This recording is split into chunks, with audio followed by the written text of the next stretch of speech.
And welcome to another edition of the Nerdy Agent Podcast. It's just Josh and AJ today. Luke is attending to his wife who had her appendix out last night. So appendixless Kate. just like Luke had his appendix out about a year ago, it's they're down to one appendix in that household now. But my joke yesterday. she's doing well. We are excited that she was okay, and glad that he's taking care of that. We're going to combine kind of two topics that we talked about within the last 6 months in kind of an interesting conversation. The Home Builder Confidence Index came out this last week. So there's some notes there that I think are important, but they really correspond well with talking about the tariff stuff that we mentioned right around the end of last year with some of the announcements that you've probably seen in the news surrounding tariffs. You're probably wondering, is this going to matter in the real estate space? So why don't we kick it off? We'll talk about a little bit the Home Builder Confidence Index that came out. Do you have the notes there, Age, on roughly what they said and what the numbers were looking like in this most recently published data set? Yeah, so the index has three main components. Current sales conditions, which fell 4 points to 46. Buyer traffic fell 3 points to 29. And sales expectations in the next 6 months plunged 13 points down to 46. That's the lowest level for that index on sales expectations since December of 2023. And as a refresher, the index is 100 is the best possible score, 0 is the worst possible score, 50 is what they consider neutral. So what you're kind of hearing here is across the board, we are seeing a shift in negative expectations for home builders moving forward, down to from what was about a neutral to slightly better than neutral expectations to now what is below neutral in terms of their beliefs. The overall index dropped 5 points from January to February to a reading of 42. Last February, the index stood at 48. So we are down 6 points from a year ago. And so we've talked a lot about why this is so important, so we won't rehash that in terms of, obviously, if home builders are confident they're building more homes in a market that continues to be supply constrained, that's a good thing, right? We want home builders building more homes. That's the best way to add supply to the market and to help kind of stem some of the things that we've seen in the last 5 years on single-family home prices and the way that they're rising. But in terms of the whys on why we're having a negative thought on home builder confidence, do you want to give some more insights into some of the key things that they talked about? Yeah, notably, the one that we've talked about a lot, obviously, is interest rates. So interest rates being higher doesn't help. But that said, to be down 6 points versus last year means that there's more going on. There's more going on because the rates are pretty much the same as they were a year ago. I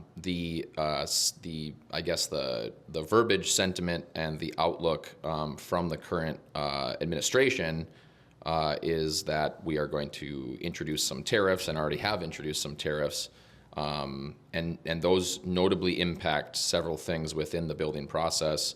The biggest one being, and especially here in Minnesota, is softwood lumber. So 2x4s, 2x6s, all the wood that goes into actually framing and building a house. We imported from Canada 8.5 million worth of sawmill and wood products in 2023. That was the number that the National Association of Home Builders had. And nearly 70% of that 8.5 billion came from Canada. So 5.8 billion in total dollar amount of imported goods. And further, most people probably don't know that most of our gypsum board, or as most people know it as sheetrock, 71% of our sheetrock originated in 2023 from Mexico.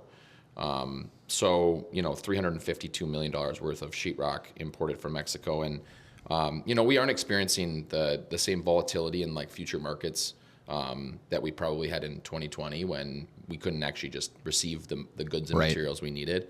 Where 2x4s went from $1.80 to $12 like in a 2-month period of time. But it is still going to likely raise the costs of importing those goods and further probably be passed along to consumers, which is why the builders are pretty concerned with some of these tariffs. The other tariff that we talked about prior to coming on today is the steel and aluminum tariff that is likely coming. And I believe that one was like 25%.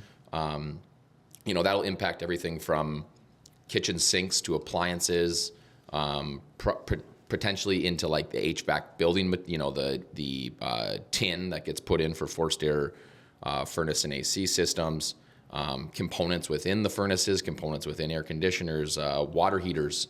All these materials get more expensive to make. And so those producers of those products will either have to change to domestic suppliers to save on cost, or they're just going to have to raise the cost of the material. It's really interesting to talk through. I've meant to talk to Kyle, our neighbor, about this because he deals in like a manufacturing type thing, but they actually make widgets that go into other things to create a final product. And presumably a lot of the things that they're importing are coming from Canada, Mexico, potentially aluminum products coming from all over the world, and what that's going to do to their cost, and kind of what they're planning on doing to combat that. Because some of these numbers are pretty big. I believe it's 10% Canada and Mexico to start here, right? And potentially 25. Yeah. Yeah, it was introduced earlier on, I think, during the election bid to be much higher. I think he said 10 and then pulled back when he said they negotiated some sort of deal. But the steel and aluminum tariff, I think, is going into effect or already has gone into effect. So it's important to be thinking about this, I think, for a couple of reasons. One, as you're supporting your clients, specifically if you're thinking about them as clients that are building new, I would have a conversation with somebody right now if you have a client that's talked about, hey, I might want to build a house in the near future, for a couple of reasons. One, like we always tell you on this, your goal is to inform people and help them understand what's going on in a way that you can be the smartest person in the room. So if you have clients that are thinking about building and you can tell them, here's what's going on and here's how it could affect you, you're going to once again get credibility for knowing important things to them and passing that information on to them. I had a conversation with one of my clients who's already building last week, and I told her, yeah, some of this stuff is going into effect. It's a good thing that we're at the point in the build process that we already are, because your lumber, everything has been purchased already. So you're not going to, have a builder coming to you asking you for more money. But she hadn't even really considered that when we were talking about the process. And on the flip side, I have another client that's building custom right now. And in the contract, before we signed, there was a clause in there that if tariffs go into effect, that they reserve the right to adjust lumber prices, adjust different things in this contract, because, they only have their margins. They can't just eat all of that if their costs go up after they've essentially signed an initial agreement. Fortunately for us, they were far enough along that, I was able to negotiate that out and just say, well, you guys have already bought the wood. So if a tariff goes into place and your costs don't go up, we're not going to take that on. But I think it's important to recognize this, because people building in 6 months might just have to eat these costs, because the builders aren't just going to just take them on and not pass them on to consumers. So be thoughtful about how you communicate that. But I think it's important to inform your clients that this might be happening. And it's important to think downstream to the impacts of if new construction goes up in price, what is going to happen to everything else? Because your comparison points of a single family home that's already been built versus a new construction home, there's always a gap there, but that gap and the delta between that gap is one that's always important to monitor, because someone looking at a single family new construction home might change their mind if the prices go up by $100,000 on those houses. Yeah. And that clause was very common back when we talked about during the pandemic era, where prices were kind of bouncing all over the place. The larger national home builders, how I understand, kind of operate off of a futures market. So they're able to fix their costs for a longer period of time if they know what they're going to be buying wood for in 6 months or a year, presumably. But they're still going to be dealing with that market existing and the estimates and the guesses on what the price is going to be, because, people in that market are going to be trying to make money too. So they're probably not going to sell lumber for the same price that they can buy it for today for a 6-month future contract. So it's really interesting to kind of watch how that all plays out. But we're already at a point where prices for new construction have really pushed up higher. We've talked about it before. There's expensive building materials. There's a huge shortage of labor within those markets. So one thing that I've talked about often is the potential for the mass deportation concept, and what does that do to the construction industry, and the tariffs and loads of other things, right? And the administration is also mirroring, we talked about this before, and not from an opinion perspective, but just mirroring a lot of the stuff that Argentina did recently within their government of deregulation. And so it'll be interesting to see the pros and cons of some of these decisions and what does happen to prices of building homes and loads of other things within our economy. And is it a net benefit for the consumer or is it a net negative? It's going to be really interesting to see. There's just so many inputs. Right. And one of the things we'll probably talk about maybe next week, the week after, we were talking about, Fannie and Freddie and what could happen if they then shut those two down, and what would that mean for interest rates and all of these different components when it comes to deregulation. More to come on that. But I think, I guess, random thought or question for you that I just kind of had as we were thinking about this. If this stuff is something the builders are thinking about, do you anticipate that they will pull back on production and do only builds that have already been bought because they can have a better sense of what their costs are going to be on those as they're going through that process? Or if the expectation our costs are going to go up, and that could hurt demand on the buy side because prices are going to get too high and they'll price themselves out, are we likely to potentially see a impact to maybe building out more specs in the short term while the prices are able to, or the costs are able to stay lower before all of this stuff hits? Yeah, what's interesting is I actually have a client who's probably going to go under contract on a new construction today with a builder on the east side of town. And the neighborhood has, I believe, 3 or 4 lots remaining. We have one on lot hold right now that I think my clients will move forward with. But all of the other lots, he's just decided to spec out houses, just get it pull done, permits, and build them. He says, it's because he wants to close out the neighborhood, obviously. But, presumably he's looking at this and going, it's going to get a heck of a lot more expensive to build. I might as well just buy the materials that are already in inventory in Minnesota right now.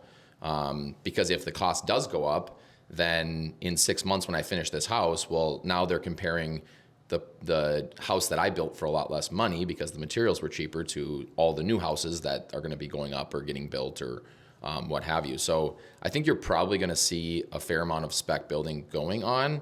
Especially with the spring market, kind of summer market. And the market's picked up. Builders have a difficult job. They have to play a longer game than a lot of others in our industry.